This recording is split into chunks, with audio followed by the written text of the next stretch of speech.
آس مسلم teacher کے پیارے ناظرین، ہم امید کرتے ہیں کہ آپ سب خیریت سے ہوں گے، اور ہماری دعا ہے کہ اللہ پاک آپ سب کو خیر و عافیت سے رکھے۔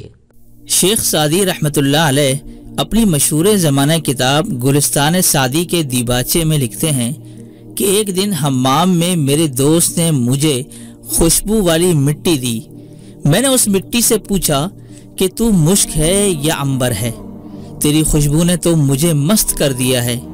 مٹی کہنے لگی، میں تو مٹی ہی ہوں، مگر ایک عرصے تک پھولوں کی صحبت میں رہی ہوں، یہ میرے ہم نشین کے جمال کا اثر ہے، ورنہ میں تو وہی مٹی ہوں۔ اللہ تبارک و تعالی نے انسان کی سرشت میں یہ خصوصیت رکھی ہے کہ یہ دوسرے کا اثر بہت جلد قبول کرتا ہے۔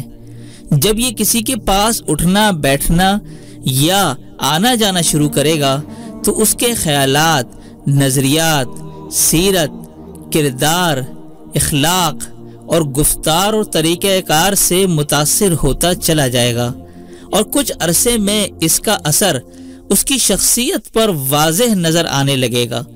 اس لیے قرآن کریم اور احادیث نبویہ صلی اللہ علیہ وآلہ وسلم میں اچھے انسان کی صحبت اور ان کی ہم نشینی اور اس کی اہمیت اور فضیلت پر کئی نصوص وارد ہیں، کیونکہ اللہ تعالیٰ کے نیک بندوں سے میل جول اور ان سے تعلق اختیار کرنا انسان کی زندگی میں مثبت تبدیلی لانے میں اہم کردار ادا کرتا ہے، اور ان کی صحبت کی وجہ سے استقامت اور اصلاح بہت زیادہ ہوتی ہے۔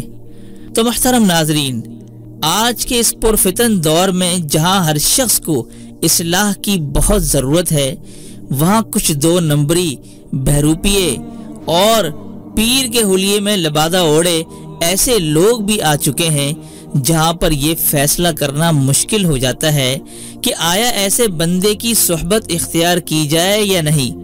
تو اس حوالے سے ہماری اس مشکل اور الجھن کو حضور صلی اللہ علیہ وآلہ وسلم نے 1400 سال پہلے ہی کچھ خاص نشانیاں بتا کر حل فرما دیا تھا کہ کسی میں یہ 3 نشانیاں دیکھ لو تو ایسے شخص کی لازمی صحبت اختیار کرنا۔ تو ان نشانیوں کو بتانے سے پہلے آپ سب سے یہ درخواست ہے کہ یہ اسلامک چینل اس پرفتن دور میں آپ کی ہر طرح کی جسمانی، روحانی اور معاشرتی مسائل کو حل کرنے میں مسلسل کوشاں رہتا ہے۔ ایسے میں آپ سب کو چاہیے کہ اس چینل کے ساتھ خود بھی سبسکرائب کر کے تعلق کو قائم فرما لیں، اور دوسروں کو بھی اس چینل کے بارے میں بتائیں تاکہ یہ آواز ہر گھر تک پہنچ سکے۔ جزاکم اللہ خیر۔ تو پیارے ناظرین، ایک مرتبہ صحابہ نے حضور صلی اللہ علیہ وآلہ وسلم سے پوچھا کہ یا رسول اللہ، ہمیں ایسے شخص کی علامات بتا دیجئے کہ جس کی صحبت میں ہم بیٹھیں، جس کی باتیں ہم سنیں، یعنی ایسے شخص کی ہم صحبت اختیار کر کے ہمیں کوئی نفع ملے اور نقصان سے بچ سکیں۔ تو اس کے جواب میں آپ نے 3 خوبصورت علامتیں بیان فرمائی۔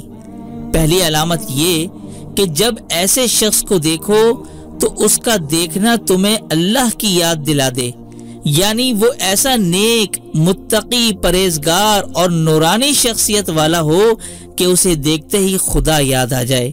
اور پھر دوسری علامت یہ بتائی کہ جب کوئی بات کرے تو اس کا بات کرنا تمہارے علم میں اضافہ کر دے، تو جو تمہارے علم میں اضافے کا باعث بنے تو ایسے شخص کی صحبت اختیار کرو۔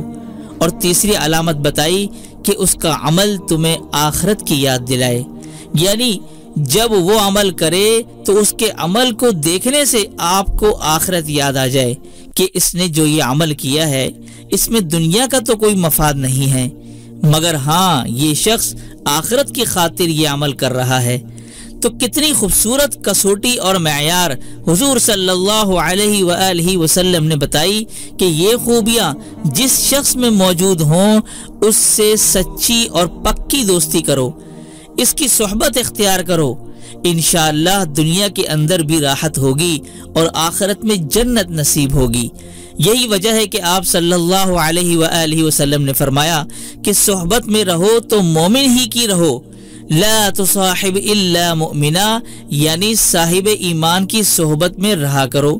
جو لوگ مومن نہیں اور کھلم کھلا فسق و فجور میں مبتلا رہتے ہیں ان کی صحبت سے تو حتی الامکان بچنا چاہیے۔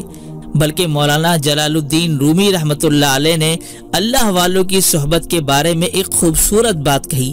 مولانا جلال الدین رومی رحمۃ اللہ علیہ فرماتے ہیں کہ ایک کانٹا روتے ہوئے اللہ پاک سے کہہ رہا تھا کہ میں نے صلحاء کی زبان سے سنا ہے کہ آپ کا نام ستار العیوب ہے، یعنی عیبوں کو چھپانے والا، لیکن آپ نے مجھے تو کانٹا بنایا ہے، میرا عیب کون چھپائے گا؟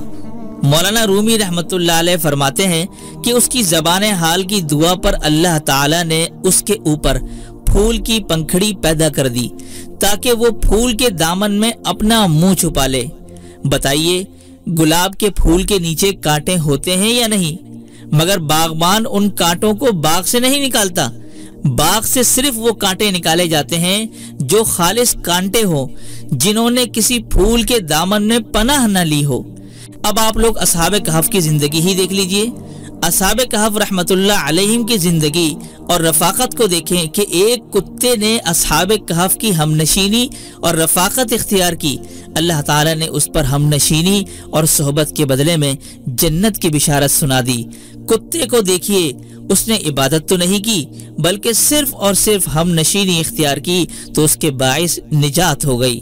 تو اللہ تبارک و تعالی سے دعا ہے کہ اللہ تبارک و تعالی ہمیں بھی کسی نیک، صالح اور متقی اور پرہیزگار کی صحبت اختیار کرنے کی توفیق عطا فرمائے، آمین ثم آمین۔ ویڈیو پسند آئے تو لائک کیجیے گا، اپنے دوستوں کے ساتھ لازمی شیئر کیجیے گا۔ تو دیجیے مجھے اجازت، تب تک اپنا اور اپنوں کا ڈھیر سارا خیال رکھیے گا۔ السلام علیکم ورحمۃ اللہ وبرکاتہ۔